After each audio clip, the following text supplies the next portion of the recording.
আপনি যেদিন মরবেন সেদিনও মানুষ ভাত খাবে। এই গ্রামবাসী ধোকা ধোকা, মহল্লাবাসী ধোকা, এগুলো সব ধোকা, সব ধোকা। বন্ধুরা ধোকা, স্ত্রী ধোকা, এগুলো সব ধোকা। সব ওই রাত্রে খানা খাবে, আপনারে দাফন করে আসে। আরো বেশি খাইব মানুষের ঘরের থেকে, যাইতে আইনা ভাত খাওয়া। আও সারাদিন কাঁদছেন আপনি, শরীর দুর্বল হয়ে যাব খানা না খাইলে। ভাত খা, খানা বন্ধ। লাশের সামনে, লাশের সামনে মুসলমান আজকে জানাজা, লাশ সামনে, এখানে দাঁড়াইয়া জিগায় খানাটা কোন দিন কইয়া লাইলে ভালো আছিল। কি আহা আহা, মানুষ কার জন্য শিক্ষালেন? এই মানুষগুলো তারা আজকে জিগায় খানাটা কোন দিন। 4 দিন না খানাটা কি সোমবারে করলে ভালো হয় না মঙ্গলবারে করলে ভালো হয়? কত অনবুঝ করে লাইলে ভালো আছিল। লোকজন কি আর আবার পাইবেননি? হ্যাঁ, মানুষটিরে আবার কইতো আইবেন, আজকেই কইয়া লাইলে ভালো। ফলে জানাজার লাশের সামনে দাঁড়াইয়া আগে কইয়ালায় সবাই খেয়াল রেখেন সোমবারে খানা। আহ, এর নাম দুনিয়া, এর নাম, এর নাম দুনিয়া। এই জন্য দুনিয়া বড়ই স্বার্থ, এটা রাক্ষস, শুধু গিলে খায়, তৃপ্ত হয়, তৃপ্ত হয়। সেদিন আমি এক কুটিপতির বাড়িতে গেছি, অনেক বড় সম্পদশালীর বাড়িতে গিয়া তার বাসায় বাথরুমে গেছি। দেখি যে বাথরুমের যে দরজা, দরজার যে সিটকারি লাগায়, সিটকারিটা আছে, কিন্তু সিটকারিটা যেটার মধ্যে লাগায় ছোট্ট বল্টু একটা, এটার মধ্যে লাগায় যেটার মধ্যে এটা নাই। এবারে লাভ হলো কিদের মধ্যে লাগায়, কথা বুঝছেন না? লকটার এই ছোট ইয়াটা যেটার মধ্যে লাগায়, আর এটা নাই। তা না, আমি বের হয়ে বললাম, হা ভাইয়া, এরই নাম দুনিয়া।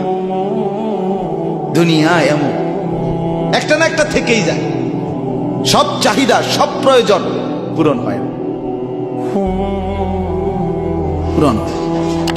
আপনার লাশ যেদিন জানাজা হবে সেদিনও আপনার ঘরের হাজারো প্রয়োজন বাকি থেকে যাবে, বাকি থেকে। পৃথিবী হাসবে ঠিকই, সিএনজিও চলবে, অটোও চলবে, সূর্যও ডুববে, চাঁদও উঠবে, রাতও শেষ হবে, দিনও আসবে, কেউ থামবে না আপনার জন্য। আপনি শুধু চলে যাবেন একা কবর, কেউ থামবে না। এরে বাপ, কেউ থামবে না। ছেলেরা আজকে বন্ধুর পাল্লায় পড়ে নষ্ট হয়ে যাচ্ছে। আহ, সমবয়সী বন্ধু তোমার উলঙ্গ ছবি দেখায়া, নর্তকী দেখায়া শেষ করে দিল, তুমি বুঝনা। সমান সমান বন্ধু একসাথে তোমার জুয়ার আড্ডায়, মদের আড্ডায়, নারীর আড্ডায়। আহ, আফসোসের কথা, ভাবতেই শিখে না একজন মানুষ সুস্থ স্বাভাবিক, একজন সতেজ সবল মানুষ, সে কেমনে এত বোকা, নিজেকে ধ্বংস করে। আমি যখন এখন এই মাত্র যে দিদা আসতেছিলাম গাড়ি দিয়া, একটা ছেলে প্রতিবন্ধী, ছোট একদম প্রতিভা, সে দাঁড়াইয়া রয়েছে মাঝখানে, মানে গাড়ির হরনও বোঝে না, কিছুই বোঝে না সে। পর আরেকটা ছেলে ধরে তারে এক পাশ করে দেওয়াতে তারপরে আমার গাড়িটা আসছে এই এখানে। এখন এই ছেলেটা তো অবুঝ হইতে পারে, এই ছেলেটা তো প্রতিবন্ধী, সে তার ভালো মন্দ বুঝে না। কিন্তু তুমি ছেলে সুস্থ সবল স্বাভাবিক যুবক, তুমি কেমনে নিজের ভালোটা বোঝো? তুমি কেমনে নিজের ভালোটা বোঝো না বলে? এত মানুষের জানাজা, কবরস্থান নাই এমন কোন এলাকা আছে বলেন? আপনাদের মহল্লায় কবরস্থান নাই? আপনারা কোনোদিন জানাজা পড়েন নাই? আপনারা লাশ দেখেন নাই? তাহলে জলজ্জান্ত মানুষ আজকে কবরে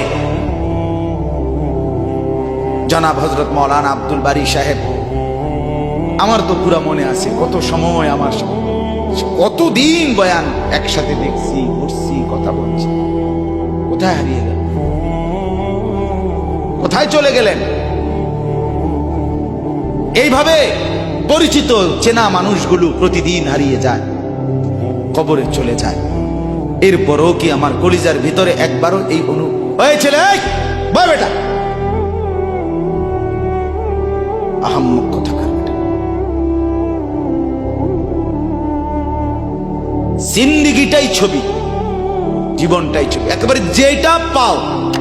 আজ মুসলমানের যুবকের কথা হইল বেঈমান ইহুদি আর কাফেররা আমাদেরকে এরকম ফাঁদে ফেলাইছে যে যা কিছু আছে 24 ঘন্টা মুসলমানের ছেলে মেয়ের হাতে মোবাইল তুলে দিছে।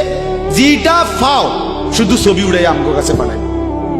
এটা কুত্তা হোক, বিলাই হোক, শুকর হোক, মানুষ হোক, গরু হোক, ছাগল হোক, হুজুর হোক, পাবলিক হোক, বেড়া হোক, বেড়ি হোক, জোয়ান হোক, বুড়া হোক, যেটা পাও না শুধু ছবি উড়া। জিন্দিগির কাজে একটা হায় হায় বাপ, তোমরা বুঝো না, বেঈমান তোমাদেরকে বেঁধে ফেলছে, আষ্টে পৃষ্ঠে বেঁধে ফেলছে, গিলে খাচ্ছে, গিলে। একটা সেকেন্ড সিদ্ধান্ত বেঈমানের যে মুসলমানের একটা নড়াচড়া তারা তাদের আড়াল হইতে দিবে না। কারণ এই মোবাইল, এই ইন্টারনেট, এই সব কিছু আমরা যাই ছবি উঠাই করি তাদের হাতে, তাদের কাছে এটার মূল নিয়ন্ত্রণ। তারা দেখে মুসলমানের যুবকদের হালাত কি, চরিত্রের অবস্থা কি, যুবতীদের হালাত কি। যুবতী তার রাত গভীরে অশ্লীল দৃশ্য পুরুষকে দেখায়, যুবক তার রাত গভীরে অশ্লীল কথা, জঘন্য কথা ভিন মেয়ের সাথে বলে। আহা, বেঈমান তখন হাসে, কাফের বেঈমানরা তখন হাসে যে হ্যাঁ দেখছো মুসলমানের অধপতন, মুসলমানের সন্তানের নোংরামি, মুসলমানের সন্তানের অসভ্যতা, এটা তারা হিসাব রাখে। এজন্য ভাইয়া জীবনের কদর করেন। একজন হলে একজনই বোঝেন, দুইজন হলে দুইজনই বোঝেন। বাবাদেরকেও বলি, আমার ছেলেদেরকেও বলি, সবাইকে বলি, বাপ জিন্দিগির কদর করেন।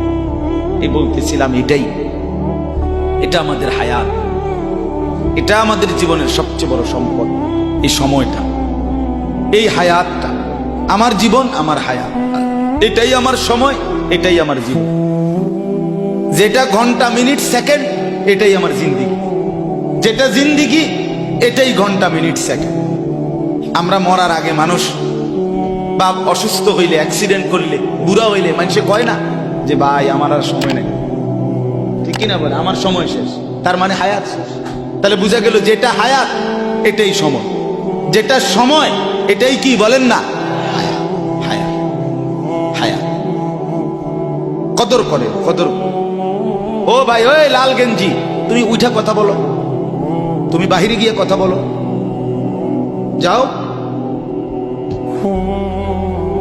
কাফেল কোথাকার,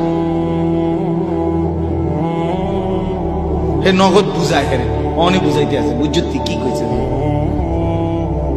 তুমি শোনো মিয়া, বললাম না তুমি আলাদা শোনো। আমি এ ব্যাপারে কঠোর। 10 মিনিটের জন্য যদি বলি আমার জিন্দিগির সিদ্ধান্ত, গাফেলকে বলবো না,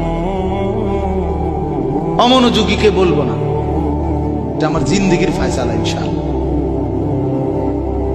সমবয়সী বরবাদ করে দিচ্ছে ছেলেদের কাছে, এক সময় না ভালো হতে দিচ্ছে না।